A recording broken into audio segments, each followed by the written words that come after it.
चलो आज आपको डिस्कस करना है एक तो ऑर्थो इफेक्ट जिसको आप बोलेंगे सर इफेक्ट और दूसरा सिप इफेक्ट, SIR और SIP। ठीक है, लेकिन इसको पढ़ने से पहले आपको क्लियर होना चाहिए मीजोमेरिक इफेक्ट। तो कल मैंने तुम्हें मीजोमेरिक इफेक्ट पढ़ा दिया था। मैंने आपको कहा था देखो आपके पास दो एग्जाम्पल है। मीजोमेरिक इफेक्ट के लिए मुझे कनेक्टिंग ग्रुप चाहिए लेकिन रेजोनेंस के लिए मुझे कोई भी कनेक्टिंग ग्रुप नहीं चाहिए। तो फर्स्ट वाले में मीजोमेरिक इफेक्ट था, सेकंड में रेजोनेंस। पाई बॉन्ड आगे से आगे शिफ्ट हो रहा था। ये भी एक तरह का रेजोनेंस है लेकिन इसकी वजह ये ग्रुप, नहीं बात समझ में ना। ये तो हमने कहा था चलो मीजोमेरिक इफेक्ट जब कॉन्जुगेटेड सिस्टम से एक ग्रुप कनेक्टेड हो, अब उसके पास लोन पेयर हो तो वो आगे शिफ्ट कर देगा और अगर वो विड्रॉइंग है तो आपके पाई बॉन्ड को बाहर खींच के ले आएगा। ठीक है, तो मीजोमेरिक इफेक्ट हमने पढ़ा था दो तरह का होता है, एक +M और दूसरा -M। तो मैंने आपको कहा था कि अगर आपके पास ऐसा आइटम है जिसके पास माइनस है या लोन पेयर है तो ऑब्वियस है वो कॉन्जुगेटेड सिस्टम को दे देगा, तो ये हमेशा +M इफेक्ट वाला ग्रुप होगा। ठीक है, फिर अगर थोड़ा कंपैरिजन की बात आ जाए कि भाई OH और ये एस्टर ग्रुप है ना, OC डबल बॉन्ड OR, ठीक है, यहाँ R लिख दो तो ये एस्टर बन जाएगा। ठीक है, तो हम कहेंगे अच्छा अगर ये वाला ग्रुप है तो हमें क्या देखना है कि यहाँ मीजोमेरिक इफेक्ट ज़्यादा है कि यहाँ ज़्यादा है। यहाँ फर्स्ट वाले में मीजोमेरिक इफेक्ट ज़्यादा है क्योंकि ये तो सीधा बाहर ही जाएगा कॉन्जुगेटेड सिस्टम में, पर इसके पास दो चॉइस है, ये आगे भी जा सकता है और अगर ये इधर हो जाए है ना, अगर ये C डबल बॉन्ड हो यहाँ टूट जाए तो ये नेगेटिव ये पॉजिटिव, तो इसको शिफ्ट होना पड़ेगा।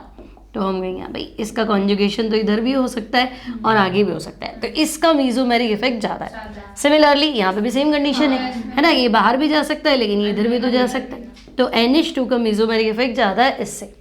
क्लियर, कोई दिक्कत नहीं। अब अगर लोन पेयर है तभी तो दोगे, नहीं है तो क्या कर लोगे, तो हम कहेंगे उल्टा हो जाएगा। लाइक CH2+ है तो कॉन्जुगेटेड सिस्टम के पाई बॉन्ड को खुद की तरफ खींच के ले आएगा। बोरॉन है तो हमेशा ही ऑक्टेट डेफिशिएंट रहता है तो ये भी बाहर खींच के ले आएगा, है ना। तो सिमिलरली नाइट्रो, साइनाइड, SO3H ये सब विड्रॉइंग ग्रुप्स है। अगर ये कॉन्जुगेटेड सिस्टम से कनेक्टेड है तो उसके पाई बॉन्ड को खुद की तरफ क्या करेंगे, शिफ्ट करेंगे, शिफ्ट करा लेंगे ना, क्योंकि मीजोमेरिक इफेक्ट क्या था, कंप्लीट ट्रांसफर था। तो ये है -M इफेक्ट शोइंग ग्रुप, यहाँ तक कोई दिक्कत नहीं है। तो अगर पहला आइटम लोन पे रख रहा है तो +M, नहीं रख रहा है तो सीधी बात है -M। क्लियर है, कोई दिक्कत नहीं यहाँ तक। कल मैंने आपको ये भी समझाया था नाइट्रो, आपको लगे नाइट्रोजन है तो होगा ही सही, लेकिन यहाँ पॉसिबल नहीं है क्योंकि ये डबल बॉन्ड है और ये कोऑर्डिनेट है, तो कोऑर्डिनेट बॉन्ड भी नेगेटिव है और ये पॉजिटिव, कहाँ है लोन पे, तो ये आपका -M इफेक्ट। यहाँ तक तो कोई दिक्कत ही नहीं है। क्लियर है। अब कुछ कंडीशंस आ जाती है हमारे पास कि देखो मैंने आपको बताया था आरो ही बताया था सबसे पहले, आप एरोमेटिसिटी देखो। अब रेजोनेंस और मीजोमेरिक एक ही तरह से, बात तो एक ही। मैंने कहा था जितने भी मीजोमेरिक इफेक्ट है वो सबके सब रेजोनेंस है, तो अगर रेजोनेंस नहीं मिल रहा, मीजोमेरिक इफेक्ट मिल रहा है तो उसको आगे रखो। तो पहले एरोमेटिसिटी देखेंगे, फिर मीजोमेरिक इफेक्ट देखेंगे, रेजोनेंस इफेक्ट देखेंगे, सेम चीज हो गई, फिर हाइपर कॉन्जुगेशन और फिर इंडक्टिव। यहाँ तो कोई लड़ाई नहीं है। ठीक है, अब मान लो कोई +M है और -I, मतलब एक ही ग्रुप है, वो इलेक्ट्रॉन खींच भी रहा है ना, और +M इफेक्ट है तो लोन पे शिफ्ट भी कर रहा है। लाइक मान लो OH है तो OH में तुम क्या मानोगे भाई, ऑक्सीजन के पास तो लोन पेयर है तो ये तो आगे शिफ्ट करने वाला ग्रुप है, लेकिन ऑक्सीजन तो इलेक्ट्रॉन खींचता भी है ना, तो मीजोमेरिक इफेक्ट हमेशा डोमिनेट करेगा किसको, I इफेक्ट। +M है मतलब मैं डोनेटिंग हूँ और -I है मतलब इलेक्ट्रॉन खींच भी रहा हूँ, तो हम कहेंगे नहीं +M डोमिनेट्स ओवर -I। यहाँ तो कोई टेंशन नहीं, हमेशा ऐसा ही रहेगा। लेकिन हैलोजन के केस में फंस जाते हैं, क्योंकि देखो हैलोजन मतलब लाइक मान लो फ्लोरीन, अब फ्लोरीन से आप कैसे शिफ्ट कराओगे इलेक्ट्रॉन पेयर, है ना। आप फ्लोरीन को प्लस बना दो, आपको कैसा लगेगा, ये तो कभी सोचा ही नहीं था, तो इसको हम कभी वैसा नहीं करेंगे। तो ये एक्सेप्शन मान लो या तुमको ना इसको एक्सेप्टेबल ही नहीं है ना। तो मैं हैलोजन के केस में या फ्लोरीन के केस में तो ये नहीं मानूंगी कि भाई मीजोमेरिक इफेक्ट ज़्यादा बढ़िया है, भले इसके पास लोन पेयर है लेकिन फिर भी ये इलेक्ट्रॉन विड्रॉइंग नेचर ही ज़्यादा डोमिनेट करेगा। आई बात समझ। अब तुम्हें लगेगा कि नहीं क्लोरीन कर लो, जैसे हेलोएरीन में अपन फंस जाते, जैसे मान लो यहाँ क्लोरीन है ना, तो अपन कहेंगे देखो क्लोरीन के पास 3 लोन पेयर हैं, हम ऐसा कर सकते हैं ना कि इसको शिफ्ट कर लें, ये इधर शिफ्ट कर लो, ये इधर शिफ्ट कर लो। और अपन ने पढ़ा भी था कि क्लोरोबेंजीन ऑर्थो पैरा डायरेक्टिव होता है, ये कुछ ऐसा। तो क्लोरीन प्लस तो चलो एक्सेप्ट कर भी सकते, लेकिन यहाँ पे भी एक समस्या आएगा, ध्यान से सोचो। देखो ये कार्बन है और ये क्लोरीन है, तो ध्यान से सोचो, कार्बन का ऑर्बिटल है 2p और क्लोरीन का ऑर्बिटल कौन सा हुआ 3p, तो भाई 2p छोटा होता है और 3p बड़ा होता है। तो यहाँ पे भी आप जो पाई बॉन्ड बनाने की सोच रहे हो ना, वो पॉसिबल नहीं है ना। यहाँ आप सोचोगे ये पाई बॉन्ड बनाए तो ये छोटा बड़ा ऑर्बिटल है, तो सेट नहीं होगा। तो एक बार यहाँ पे मान भी लो कि होता है इसमें plus I effect, mesomeric effect होता है, लेकिन अब मुझे क्या लग रहा है डोमिनेट क्या होना चाहिए, माइनस। हैलोजन का माइनस आई डोमिनेट करेगा प्लस एल, सिर्फ एक केस के अंदर, आई बात समझ। अदरवाइज आप मेसोमेरिक को हमेशा ज़्यादा रखना, ठीक है। और इसकी वजह तो जेन्युइन रीजन है इसके पास, फ्लोरीन तो आप प्लस नहीं बनाना चाहोगे, इसको आप बना भी ले रहे हो तो आपका ये सेट नहीं हो रहा। अब ब्रोमीन में तो सोचो 2p 3p की जगह 2p 4p हो गया, है ना। क्लोरीन में आपकी जो ओवरलैपिंग आ रही है दैट इज 2p 3p, एक बार चलो बहुत ज़्यादा फर्क नहीं है, वो भी जाएगी। लेकिन जब आप ब्रोमीन के केस में आते हो तो कार्बन का तो 2p और ये 4p, ये कैसे बिठाओगे, है ना। और आयोडीन में चले जाओ तो 2p और 5p, तो ये तो मतलब ही नहीं, काम का ही नहीं है। इसलिए आपको ध्यान रखना है हमेशा आई इफेक्ट हैलोजन का ज़्यादा माना जाएगा, minus I effect as compare to plus. ये आपको पता होना चाहिए मेसोमेरिक इफेक्ट, तो अपन आज के इफेक्ट पढ़ सकते हैं। क्लियर है, सारे पॉइंट्स क्लियर है। अब आज का आपका जो टॉपिक है वो है सर इफेक्ट या ऑर्थो इफेक्ट, ठीक है। अब सर का फुल फॉर्म देखो, steric inhibition, steric inhibition of resonance. मतलब कहीं ना कहीं आप ये कह रहे हो कि रेजोनेंस नहीं हो रहा है ना, क्योंकि भीड़ ज्यादा है। स्टेरिक मतलब क्या, भीड़ ज्यादा है ना, तो भीड़ की वजह से रेजोनेंस नहीं हो रहा। ऐसा कैसे? अब मान लो इतना थ्योरी पढ़ते हो कि आप मान लो भूल गए एग्जाम में, सब पार्टी साफ हो गई, मैं भूल गया SIR क्या था, SIP क्या था, सब भूल गया, कोई टेंशन नहीं है। आपको 2 पॉइंट याद रखने हैं, आपका काम हो जाएगा। आपको क्या ध्यान रखना, अच्छा steric effect, sorry SIR effect या ऑर्थो इफेक्ट, सिर्फ एक line, ortho substituted benzoic acid, ortho substituted benzoic acid, यानी ऐसा बेंजोइक एसिड जिसके ऑर्थो पे कोई ग्रुप लगा हुआ है। सब्स्टिट्यूटेड मतलब ऑर्थो पे कोई ग्रुप लगा हुआ है, ठीक है। Is more acidic, is more acidic then benzoic acid. बस खत्म। अगर आपको कुछ भी नहीं आता तो आपका इतना बात क्लियर है, तब भी आपका काम बन जाएगा, ठीक। एक लाइन याद रख लेंगे कि बेंजोइक एसिड में अगर ऑर्थो पे कुछ लगा हुआ है तो वो ज्यादा एसिडिक होगा as compare to benzoic acid. अब वजह भी तो पढ़नी पड़ेगी ऐसा क्यों हुआ, ठीक है। तो ये कह रहा है देखो आप बेंजोइक एसिड को स्टडी करो, रेजोनेंस है, 2 तरीके से रेजोनेंस है। देखो एक तो बाहर बाहर का रेजोनेंस है ना, मान लो मैं कहूँ कि देखो ये C डबल बॉन्ड हो यहाँ टूट गया, O नेगेटिव, ये पॉजिटिव, E आ गया, इस तरह का रेजोनेंस। तो मैं कहूँगी अगर इस तरह का रेजोनेंस है तो बेंजीन ने तो कुछ किया नहीं, तो ये हो गया O नेगेटिव, ठीक है। O नेगेटिव कार्बन पॉजिटिव, ये लोन पे इधर शिफ्ट है ना, तो ऑक्सीजन का चार्ज क्या ले लो प्लस, और ये क्या हो गया H। एक रेजोनेंस तो ये। और दूसरा मैं कहूँ कि देखो ये O नेगेटिव कार्बन पॉजिटिव, तो ये भी तो आ सकता था, तो ये दूसरा रेजोनेंस है। तो सेकंड रेजोनेंस हमें कह रहा है कि आप COH में रेजोनेंस मत दिखाओ, आप ये रेजोनेंस दिखाओ, O नेगेटिव कार्बन पॉजिटिव, ये बॉन्ड आपका इधर शिफ्ट हो गया, ये इधर, यहाँ क्या कर दूँ प्लस, और ये कुछ ऐसा है ना, और O और H, ठीक है। और एक बार तो आपको लग रहा होगा ये फिर भी ठीक है, वहाँ तो ऑक्सीजन में प्लस आ रहा है, यहाँ कार्बन प्लस आ रहा है, तो ठीक है, लेकिन रेजोनेंस तो दोनों ही है, ठीक है। अब मुझे तो सिर्फ एसिडिक कैरेक्टर को स्टडी करना है, कौन सी रेजोनेटिंग स्ट्रक्चर बनेगी कि वो बढ़िया एसिड माना जाएगा। 2 तरह का रेजोनेटिंग स्ट्रक्चर है, या 2 तरह के रेजोनेंस हो सकते थे, आप इसको इधर घुमा लो चाहे बाहर घुमा लो, है ना। देखो यहाँ प्रोटॉन देने की क्या ही जरूरत है, न्यूट्रल है, लेकिन वहाँ प्रोटॉन देने की बहुत ज़्यादा जरूरत है, क्योंकि ऑक्सीजन क्या हो गया प्लस, क्योंकि होना नहीं चाहिए। तो ऑक्सीजन प्लस मतलब मोर इलेक्ट्रोनेगेटिव, तो जो ज़्यादा इलेक्ट्रोनेगेटिव तो उड़ाएगा भी, तुम जाओ ताकि न्यूट्रल बनो, डबल बॉन्ड हो रहा है, ठीक है। तो ये जो स्ट्रक्चर है, दिस स्ट्रक्चर है ना मोर एसिडिक, यहाँ रिस्पॉन्सिबल फॉर एसिडिक कैरेक्टर, ठीक है। तो this structure is responsible for acidic character, कि भाई बेंजोइक एसिड एसिडिक है ना। ये स्ट्रक्चर हमें कह रहा है कि हाँ इस वजह से होना चाहिए। अब मना कुछ भी नहीं, ये भी रेजोनेंस है, ये भी रेजोनेंस है, दोनों की पॉसिबिलिटी है, ठीक है, तो है जितना ही होता है बेंजोइक एसिड का पीके कल हमने पढ़ा था 4.76 के आसपास, तो बस वो है। तो मैं कहूँगी कि अच्छा मुझे ये चीज़ दिमाग में रखनी है, भाई ये है, तो this structure is responsible for acidic behaviour या acidic character of benzoic acid.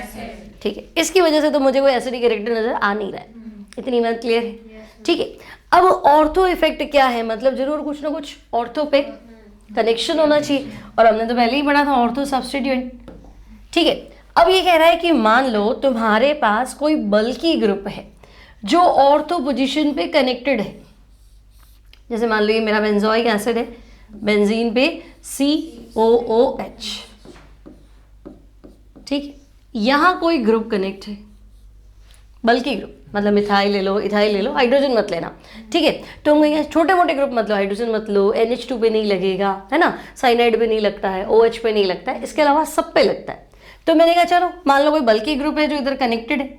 अब बल्कि ग्रुप मतलब भीड़ होगी, भीड़ में तो लड़ाई होगी, है ना, तो इन दोनों के बीच में क्या होगा, रिपल्शन। ठीक है, तो अगर यहाँ रिपल्शन हुआ तो ये थोड़ा बहुत अपनी पोजीशन चेंज करेगा। ठीक है, तो ये जैसे ही पोजीशन चेंज करेगा COOH ग्रुप जो है वो आउट ऑफ प्लेन चला जाएगा। क्लियर, थोड़ा भी एंगल तो चेंज होता ही है, हमने पढ़ा था बॉन्ड पे रिपल्शन, जैसे रिपल्शन होगा थोड़ा तो एंगल चेंज होगा, है ना। अब एंगल चेंज होते ही COH ग्रुप क्या हो गया, आपकी प्लेन से बाहर चला गया। क्लियर, अब प्लेन से बाहर चला गया तो मैं तो ये कहती थी देखो ये मेरा कार्बन था, ये डबल बॉन्ड था, इधर आपका एक p ऑर्बिटल है, ये वाला sp2 है ना, ये और आपका जो बाहर वाला है ना ये, आप रेजोनेंस दिखा रहे थे ना, तो आप तो ऐसे दिखा रहे थे, तो ये सेम प्लेन में होंगे तभी तो बनेगा, लेकिन आपका तो ग्रुप प्लेन के बाहर चला गया। अब मान लो ये थोड़ा भी टेढ़ा हो गया तो फिर क्या पाई बॉन्ड, मान लो ये थोड़ा ऐसे हो गया, अब कैसे होगा पाई बॉन्ड, पॉसिबल नहीं। लेकिन ये प्रॉब्लम आई कब, जब आपने ऑर्थो पे कुछ लगाया है, अदरवाइज तो हमें कोई दिक्कत थी नहीं, हम तो दोनों तरह के रेजोनेंस में राजी थे, है ना। तो हम कहेंगे कि भाई अगर कोई बल्कि ग्रुप ऑर्थो पे कनेक्ट है, इधर है इधर है तो ज्यादा हो जाएगा और रिपल्शन होगा, है ना, बाकी दूर होगा तो परेशानी नहीं है, जस्ट पास में, तो जस्ट पास वाली पोजीशन क्या है, ऑर्थो। तो आपको क्या ध्यान रखना है कि भाई बेंजोइक एसिड में अगर कोई बल्कि ग्रुप जो है वो ऑर्थो पे क्या है, कनेक्टेड है ना, कोई बल्कि ग्रुप ऑर्थो पोजीशन पे क्या हो गया, कनेक्ट हो गया, तो आपका COH ग्रुप जो है वो प्लेन के बाहर चला जाएगा। क्यों जाता है, क्योंकि इनके बीच में क्या होता है ना। तो अब आप कह रहे हो अच्छा ये बाहर चला गया, इसका मतलब नो रेजोनेंस बिटवीन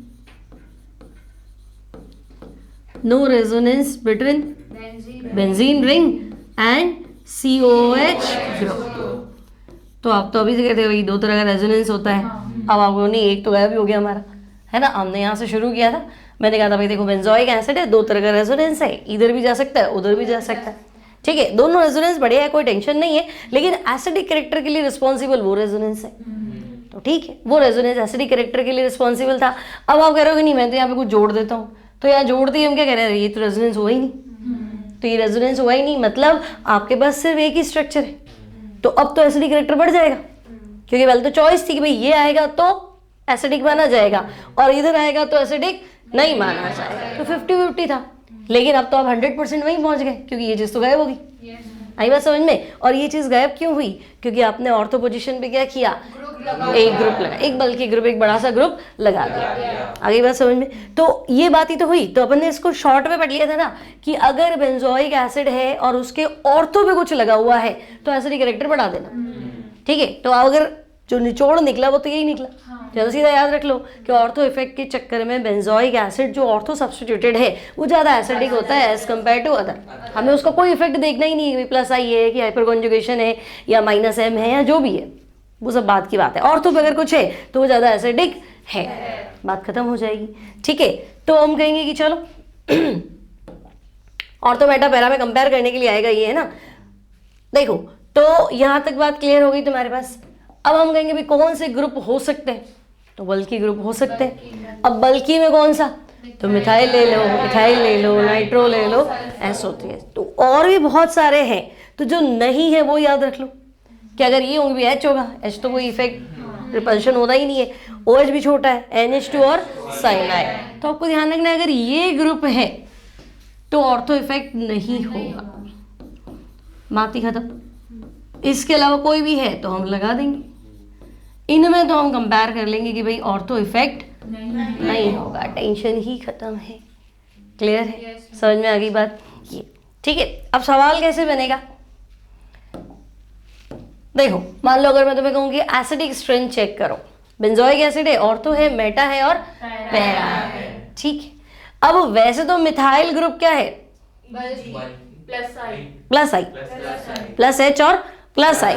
ठीक है, तो मैं कहूँगी चलो मिथाइल ग्रुप जो है वो प्लस आई भी है और प्लस एच भी, लेकिन मुझे तो ऑर्थो मेटा पैरा में ही कंपेयर करना है ना, तो मुझे कुछ देखना ही नहीं है, मुझे तो सिर्फ इतना पता है कि ऑर्थो वाला जो है वो ज़्यादा एसिडिक होगा। तो एक बात तो आ गई। क्लियर? अब मेटा और पैरा में देखो, मेटा वाले में आई इफेक्ट तो लगेगा पर हाइपर कॉन्जुगेशन तो नहीं लगेगा। मेटा पोजीशन कॉन्जुगेशन में कहाँ होती है? कॉन्जुगेशन में कौन होती है? ऑर्थो और पैरा। तो अगर मैं और सोचूंगी तो मुझे लगेगा कि ये जो मेटा है ना, यहाँ तो खाली प्लस आई है, यहाँ पे क्या है? प्लस आई भी है और प्लस एच। अच्छा, एसिडिक स्ट्रेंथ प्लस आई और प्लस एच की क्या होती है? डायरेक्टली की इनवर्सली? एसिडिक स्ट्रेंथ प्लस आई और प्लस एच की क्या होती है? इनवर्सली होती है। प्लस आई हो या प्लस एच हो, इन शॉर्ट डोनेटिंग ग्रुप, क्योंकि आपको तो क्या करना है? ऑक्सीजन को प्लस बनाना है ताकि वो प्रोटॉन छोड़े। अगर आप मदद करने पहुंच गए तो ये प्रोटॉन क्यों ही छोड़ेगा? आप सपोर्ट कर रहे हो बेंजीन रिंग को, तो बेंजीन रिंग क्या कहेगा? ठीक है प्रोटॉन मत छोड़। अगर आप विड्रॉइंग ग्रुप लगा लेते तो वो कहता है भी छोड़ दो। आई बात समझ में? तो यहाँ तो आपका सिर्फ आई लग रहा है, यहाँ आई और एच दोनों लग रहे हैं, तो ये कम एसिडिक हुआ कि ज्यादा एसिडिक हुआ? कम एसिडिक, इनवर्स है ना, तो यहाँ दोनों लग रहे हैं, तो एसिडिक स्ट्रेंथ और कम हो जाए। और यहाँ बीच में तो मैं कहूँगी चलो ऑर्थो का तो मुझे सोचना ही नहीं पड़ा ना, ऑर्थो इफेक्ट लगा के हम फ्री हो गए, तो यह तो सबसे ज्यादा है। इसके बाद में क्या हो जाएगा? मेटा, और इसके बाद इतनी बात क्लियर है? ठीक है, लेकिन अगर ये कंपेयर करने के लिए कहता है बेंजोइक एसिड से, अब तो देखो इन सब में यहाँ क्या है? प्लस आई भी है, प्लस एच भी है, लेकिन इनसे ज्यादा डोमिनेट क्या है? SIR effect. ऑर्थो इफेक्ट यहाँ सर, ऑर्थो इफेक्ट ले क्योंकि ऑर्थो पोजीशन पे लगता है, पर एक्चुअली इनहिबिशन ऑफ रेजोनेंस ही तो था, है ना? ये ग्रुप इसको परेशान करता है कि नहीं इसके साथ रेजोनेंस में नहीं आएगा, यही तो था। ठीक है, यहाँ क्या है? तो यहाँ ओनली प्लस आई, यहाँ क्या है? ठीक है, तो प्लस आई प्लस एच होंगे तो मैं सर इफेक्ट, इन तीनों में तो मैं सर इफेक्ट लगाऊंगी, वहां तो कुछ नहीं, तो वो तो ज्यादा एसिडिक है ही। मिथाइल ग्रुप ले देंगे, आपको क्या करेगा? सर इफेक्ट की वजह से इनके कंपैरेटिवली थोड़ा बढ़िया हो जाएगा, है ना? तो लेकिन ये प्रॉब्लम तो यहाँ थी ही नहीं ना, बहुत आराम से चल रहा था। आई बात समझ में? तो तुम बताओगे सबसे ज्यादा एसिडिक कौन माना जाएगा? Benzoic acid. फिर मिथाइल ग्रुप ले देंगे, कम तो करता ही है। आपने पहले सबसे पहले क्या लिखेंगे अपन? फर्स्ट वाला, ऑर्थो वाला। ठीक है, तो ये आपका फर्स्ट सबसे ज्यादा हो गया। क्लियर? ऑर्थो सब्स्टिट्यूटेड उससे, फिर फोर्थ ले लेते हैं। ठीक है, फिर सेकेंड और फिर थर्ड। क्लियर है? समझ में आ गया, है ना? अब हम चलते हैं नाइट्रो के केस में। मान लो एक और केस लग गया आपके पास, नाइट्रो वाला। अब बोलो। माइनस आई इफेक्ट सबसे पहले तो बेंजोइक एसिड ही होगा। नाइट्रो का कौन सा इफेक्ट है? सर इफेक्ट नहीं होता, माइनस नहीं, नाइट्रो में होता है ना। सर इफेक्ट किसमें नहीं था? NH2 में नहीं था, H में नहीं था, OH में नहीं था, NH2 में नहीं था और साइनाइड में नहीं था। NO2 में सर इफेक्ट तो लगेगा, यहाँ तो कोई टेंशन नहीं है। ठीक है, तो देखो नाइट्रो का कौन सा इफेक्ट है? माइनस आई भी है, माइनस है। सर तो सिर्फ ऑर्थो पे ही लगाना है, तो यहाँ माइनस आई है, माइनस एम है और सर है। ठीक है, सर इफेक्ट आपको हेल्प ही करता है, माइनस आई माइनस ये सब हेल्प ही करते हैं, तो सबसे ज़्यादा मदद तो मुझे यहाँ मिल गई। ठीक है, फिर यहाँ कौन सा है? क्योंकि मेटा पोजीशन कॉन्जुगेशन में नहीं है, सिर्फ ये माइनस आई इफेक्ट शो करेगा। यहाँ माइनस आई भी लगेगा और माइनस एम भी लगेगा, और यहाँ कुछ नहीं लगेगा। तो मुझे इतना तो क्लियर है कि acidic strength directly proportional to minus I and minus, ये तो सबसे पीछे जाएगा, ठीक है। तो ये आपका फर्स्ट, सेकेंड, थर्ड और फोर्थ, तो ये तो लोवेस्ट में आ गया है ना एसिड की स्ट्रेंथ में। तो फोर्थ तो आपका लीस्ट है, हाईएस्ट किसको रखो? सर इफेक्ट हेल्प करेगा, ठीक है। तो फर्स्ट सबसे ज्यादा है, अब बोलो थर्ड में, क्योंकि आपको माइनस एन से हेल्प मिल गई है ना, तो इस बार पैरा ज्यादा हो गया, यानी थर्ड ज्यादा हो गया। क्लियर है? कोई डाउट नहीं, समझ में आ गई बात? चलो अब सेम चीज हम पढ़ते हैं basic strength of amines. Ortho effect उधर भी था, ऑर्थो इफेक्ट इधर भी है, ठीक है। अब ये कह रहा है कि आप ऐसा करो, एनिलीन और नॉर्मल एलिफेटिक अमाइन का बेसिक स्ट्रेंथ कंपेयर करो। तो हम कहेंगे ठीक है, एनिलीन की बात करूं तो बेंजीन पे NH2, ठीक है, ये आपका बेंजीन पे NH2 हो गया। और एलिफेटिक अमाइन या मिथाइल अमाइन की बात करूं तो RNH2, ठीक है। अब अपन ने ये तो 12th NCERT में पढ़ा था ना कि RNH2 में एल्काइल ग्रुप अगर NH2 से कनेक्टेड है तो ये तो लोन पेयर अवेलेबल है, कोई रेजोनेंस में थोड़ा ना गया, ये आपका लोन पेयर हमेशा के लिए क्या है? इसको तो कोई टेंशन ही नहीं है ना। और लोन पेयर अवेलेबल है तो ये बहुत अच्छा बेस है, आराम से डोनेट होगा और लुइस बेस, ठीक है, यहाँ तो कोई टेंशन नहीं थी। या प्रोटॉन भी एक्सेप्ट कर लेगा, बेसिक तो स्ट्रेंथ इसकी है, मतलब अच्छा बेस माना जाएगा। लेकिन अगर मैं इससे कंपेयर करूं तो तुम कहोगे नहीं तो रेजोनेंस में गया, कहाँ अवेलेबल है? एनिलीन के अंदर नाइट्रोजन का लोन पेयर बेंजीन रिंग के साथ कॉन्जुगेशन में आ गया, और हमें तो अवेलेबिलिटी नजर आ नहीं रही है ना। तो हम क्या लिखे कि availability of lone pair is less, सही, availability of lone pair is less, ठीक है भाई। अब अगर लोन पेयर की अवेलेबिलिटी कम हो गई तो फिर aliphatic amines are more basic than aniline, कोई दिक्कत नहीं है। तो मैं सिंपल सी बात करूं कि भाई एलिफेटिक अमाइन ज्यादा बेसिक है, ठीक है, एलिफेटिक अमाइन ज्यादा बेसिक है किससे? Aromatic amines. प्रॉब्लम क्या थी कि हमारा लोन पेयर रिंग के साथ कहाँ चला जाता है? कॉन्जुगेशन, ठीक है। अब मैं ऐसा कुछ करूंगी, यहाँ कोई ग्रुप लगा दूं तो परेशान करेगा, ठीक है। लेकिन देखो NH2 पे सर इफेक्ट लगता नहीं है, तो मैं 2 डिग्री अमीन ले लेती हूँ, 3 डिग्री अमीन ले लेती हूँ, ठीक है। तो हमने कहा कि चलो ऐसा करो 2 डिग्री या 3 डिग्री अमीन का केस ले लो, है ना। NH2 पे तो नहीं लग रहा था ना, सर इफेक्ट लगता नहीं है, आपको इधर परेशान नहीं करेगा, लेकिन ये ऐसा है। अब मैंने ग्रुप लगा दिया तो ग्रुप इसको तंग करेगा, है ना। तो यहाँ क्या होगी? हिंड्रेंस, ठीक है। तो हिंड्रेंस हो गई तो ये लोन पेयर यहाँ तो जाएगा नहीं, ठीक है। अब इसको प्रोटॉन एक्सेप्ट करना है तो ये कहेगा ना मैं आराम से प्रोटॉन एक्सेप्ट कर लेता हूँ, क्योंकि मेरे को बेंजीन रिंग के साथ तो जाना है नहीं, है ना। तो मैं प्रोटॉन एक्सेप्ट करके और इस तरह का स्ट्रक्चर बना लेता हूँ, ठीक है। और यहाँ क्या है? ये G, आगे बात समझ में।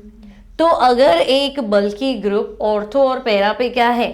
बॉन्डेड है ना, तो ये स्टेबलाइज ज्यादा हो गया, क्योंकि यहाँ ये रेजोनेंस में जा नहीं सकता, लेकिन ये तो जा सकती, ये प्रोटॉन एक्सेप्ट कर ही सकता है। इसको डोनेट तो करना है, या तो अपने घर में ही काम आ जाए, तो घर में नहीं काम आ रहा क्योंकि इसके चक्कर में प्लेन से बाहर चला गया। प्लेन से बाहर होते ही क्या हो गया? डबल बॉन्ड बनने के कोई चांस नहीं। एनिलीन में तो बन गया था आराम से, ठीक है। तो हम कहेंगे 2 डिग्री अमीन हो, 3 हो तो और बढ़िया, 2 ग्रुप लगा दो तो और बढ़िया, और तो इफेक्ट और बढ़ जाएगा, है ना। तो ये कहेगा कि नहीं मैं यहाँ चला जाता हूँ, तो ये स्ट्रक्चर जो है आपका, ये स्ट्रक्चर जो है वो कंपैरेटिवली क्या हो गया? मोर स्टेबल, और ये क्या हो गया? लेस स्टेबल, ठीक है। यहाँ रिपल्शन इसको भेज रहा था प्लेन से बाहर, जाओ जाओ जाओ, अब तो ये चला ही गया, क्योंकि अभी sp3 हाइब्रिडाइज्ड हो गया ना, तो ये तो अब बाहर गया, क्योंकि देखो यहाँ तो ये लोन पेयर इधर आएगा, डबल बॉन्ड आएगा तो sp2, लेकिन अब यहाँ कोई चांस नहीं है। ये आपके क्या हो गए? 3 बॉन्ड पेयर, है ना। 3 भी क्या, 1 2 3 और 4 बॉन्ड पेयर, sp3 है, लेकिन ये टेट्राहेड्रल शेप में चला गया। आई बात समझ में? पहले यहाँ डबल बॉन्ड के चक्कर में क्या माना जा रहा था? sp2, clear. तो तुम क्या बोलोगे कि ये लेस स्टेबल है, क्योंकि यहाँ लड़ाई झगड़ा था, यहाँ कोई लड़ाई झगड़ा नहीं है ना, क्योंकि अब वो प्लेन के बाहर जा चुका है, क्लियर, और प्रोटॉन एक्सेप्ट कर चुका है। तो हम कहेंगे ऐसे तो बढ़िया रहेगा इसका। एनिलीन में तो प्रॉब्लम थी कि उसका लोन पेयर रिंग के साथ बार बार शेयर हो रहा था, तो वो अपना लोन पेयर अवेलेबल कर ही नहीं रहा था, तो प्रोटॉन को मना कर देता था कि भाई है ही नहीं, लेकिन ये तो मना करेगा ही नहीं प्रोटॉन को कि यहाँ तो काम आ नहीं रहा है, तो मैं इसको डोनेट कर सकता। तो सर इफेक्ट के चक्कर में ऑर्थो वाला बेंजोइक एसिड ज़्यादा एसिडिक। सिमिलरली सर इफेक्ट के चक्कर में 2 डिग्री अमाइन और 3 डिग्री अमाइन क्या हो गए, ज़्यादा बेसिक। 2 पॉइंट याद कर लो, ठीक है। तो मैं लिख दूँ ड्यू टू सर इफेक्ट, ठीक है। एग्जैक्ट वर्ड तो सर इफेक्ट ही है, लेकिन ये ऑर्थो पोजीशन पे काम करता है, इसलिए हम इसको भी याद रखते हैं ऑर्थो, क्योंकि सर इफेक्ट कहाँ लगेगा, ऑर्थो पोजीशन पे लगेगा ना, इसलिए दोनों याद रखते हैं। तो ड्यू टू सर इफेक्ट या ऑर्थो इफेक्ट 2 डिग्री और 3 degree amines are more basic,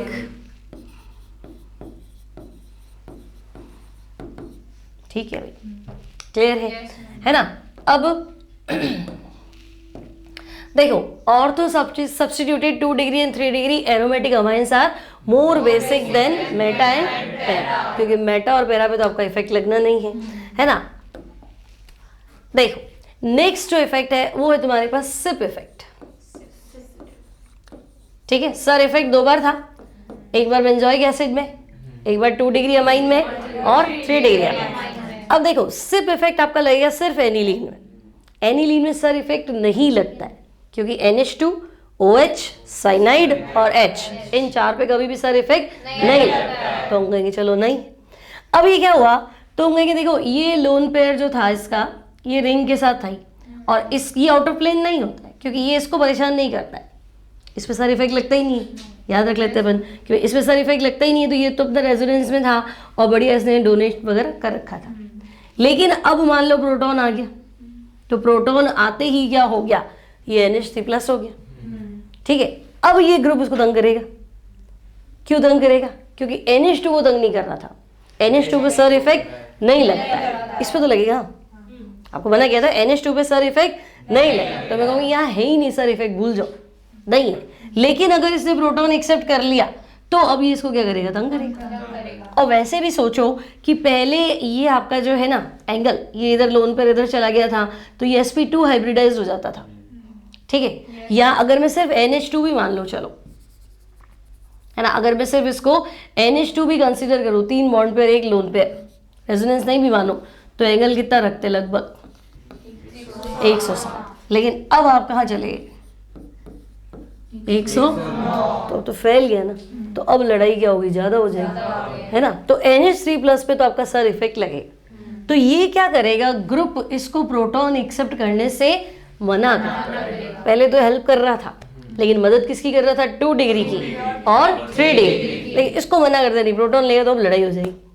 पहले कोई लड़ाई अपनी नहीं, ठीक है, और वहाँ पहले ही लड़ाई थी, ठीक है ना, वहाँ पहले ही लड़ाई थी, तो उनको मजा आ गया, प्रोटॉन एक्सेप्ट कर लो। यहाँ ये कह रहा है पहले अपनी कोई लड़ाई नहीं थी, लेकिन अब एक्सेप्ट किया तो अब लड़ाई होगी, तो तेरे को प्रोटॉन एक्सेप्ट नहीं करना, तो अब आप मना कर रहे हो, तो मना कर रहे हो मतलब स्टेरिक इनहिबिशन ऑफ प्रोटोन। ये थोड़ा कंफ्यूजिंग है, ध्यान रखना। तो हम कहेंगे एनिलीन में तो लगेगा सिप, एनिलीन में क्या लगेगा, सिप, और 2 डिग्री और 3 डिग्री एरोमेटिक अमाइन, एक तरह से तो एनिलीन ही हुआ, है ना। तो 2 डिग्री और 3 डिग्री एरोमेटिक अमाइन, यहाँ क्या लग रहा है, ठीक है। तो सिप ने तो बेसिक स्ट्रेंथ कम कर दी, जैसे मना कर दिया प्रोटॉन लेगा तो लड़ाई शुरू होगी, तो ये अच्छा ठीक है मत लो प्रोटॉन, मत लो मतलब पीछे आ जाओ, ये ज़्यादा स्टेबल है, ठीक है, और ये क्या है, कम स्टेबल है, तो पीछे आ जाओ, प्रोटॉन छोड़ दो, तो मतलब less basic.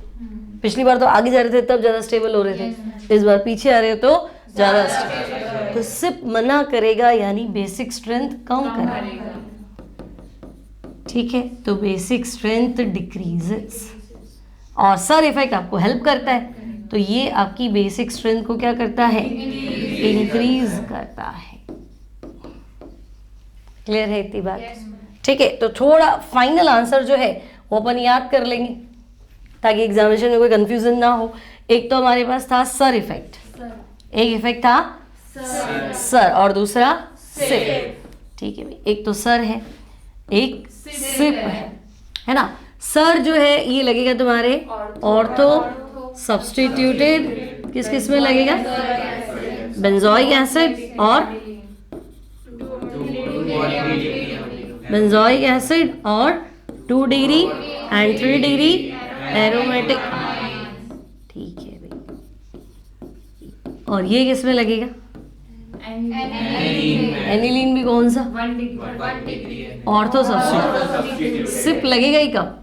Ortho substituted aniline में लोन पे गया वही था, रेजोनेंस में लड़ाई थी ही नहीं, है ना। लेकिन सर इफेक्ट ये क्या करेगा? बेसिक स्ट्रेंथ बढ़ाएगा, बेसिक स्ट्रेंथ इंक्रीज करेगा, है ना। और एसिडिक स्ट्रेंथ भी बेंजोइक एसिड की वो भी क्या करेगा? इंक्रीज करेगा। ठीक है, लेकिन सिप इफेक्ट अगर एनिलीन के ऑर्थो पे कुछ लगा दिया तो बेसिक स्ट्रेंथ डिक्रीज हो जाएगी। बस फाइनल आंसर ये। मान लो भूल गए सर क्या था, सिप क्या था, तो कोई टेंशन नहीं, ये लाइन आपको याद होनी चाहिए, आपका काम बन जाएगा, क्वेश्चन से सॉल्व करना है। ठीक है, अब देखो मान लो ऐसा कुछ दे दिया, सोचो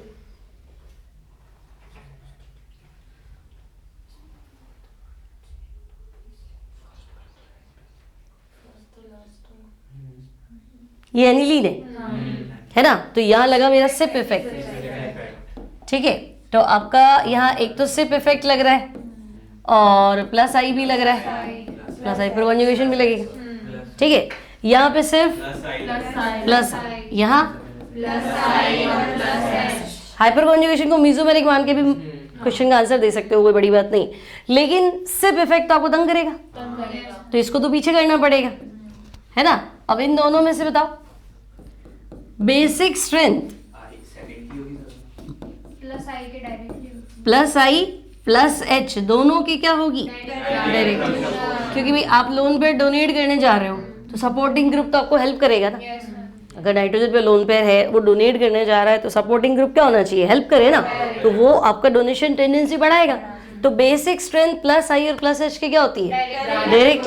तो दोनों कहाँ मिले? थर्ड। तो मैं कहूँगी थर्ड तो सबसे ज्यादा है, फिर सेकेंड, क्योंकि सिप तो कम कर देता है उल्टा, तो सेकेंड, और फिर ये ध्यान रखना, क्योंकि अगर तुम्हें सिप नहीं पढ़ा तो तुम क्या करोगे? थर्ड के बाद फर्स्ट लिया होगे, क्योंकि तुम्हें लगे ना इसमें भी तो प्लस आई प्लस एच है ना। और तो थर्ड भी क्यों लाओगे तुम? सबसे पहले इसको लाओगे क्योंकि तुम्हें लगे तो नजदीक है। तो अगर आपने सिप नहीं पढ़ा तो आपका आंसर फर्स्ट हाईएस्ट, और सिप पढ़ लिया तो देखो आंसर सीधा पीछे चला गया। ये पढ़ना जरूरी है। ठीक है, फिर मान लो ऐसा कोई क्वेश्चन है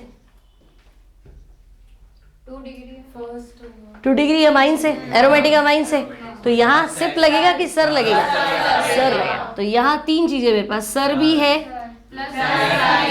प्लस आई और प्लस एच, यहाँ ओनली प्लस आई, यहाँ ठीक है। तो सर इफेक्ट बेसिक स्ट्रेंथ को बढ़ाता है। ठीक है, तो फर्स्ट तो सबसे ज्यादा हो गया, फिर थर्ड, क्लियर? इंपॉर्टेंस समझ में आ गई सर और सिप इफेक्ट की। ठीक है, यहाँ 3 डिग्री दोनों ही सेम है, दोनों ही 3 डिग्री एरोमेटिक अमाइन है। अब तो सर इफेक्ट लगेगा कि नहीं लगेगा? किस में ज्यादा लगेगा? यहाँ दो जी है ना, यहाँ मोर सर इफेक्ट है ना, एंड्रेंस ज्यादा है, तो ये तो गया ही नहीं इधर, बिल्कुल ही आउट ऑफ प्लेन है, तो ये तो और अच्छे से डोनेट करेगा, है ना। ये थोड़ा बहुत तो कंट्रोल में है, इधर से तो न्यू प्लेन में, यही तंग कर रहा है। ठीक है, तो यहाँ लेस सर इफेक्ट, तो सर इफेक्ट तो बेसिक स्ट्रेंथ बढ़ाता था, तो ज्यादा बेसिक कौन हुआ? First greater than second. समझ में आ गया रीजन? ठीक है,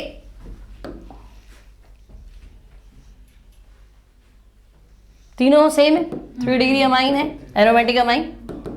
अब बोलो थर्ड में एंड्रेंस सबसे ज्यादा है, जितना आपने पहली लाइन बोल दी बल्कि ग्रुप, तो बल्कीनेस बढ़ा दो ना, और बड़ा ग्रुप तो और तंग करेगा, बिल्कुल ही आउट ऑफ प्लेन कर देगा इसको। ठीक है, तो हम कहेंगे यहाँ बल्कि ग्रुप और बड़ा है, फिर ये और फिर आगे बात समझ में? ठीक है, हाँ ये आपका था लास्ट क्वेश्चन। तो ये क्लियर है तुम्हारा, सर इफेक्ट सिप इफेक्ट। ठीक है, सर इफेक्ट दो में लगेगा, किस किस में? बेंजोइक एसिड और 2 डिग्री और 3 डिग्री एरोमेटिक अमाइन।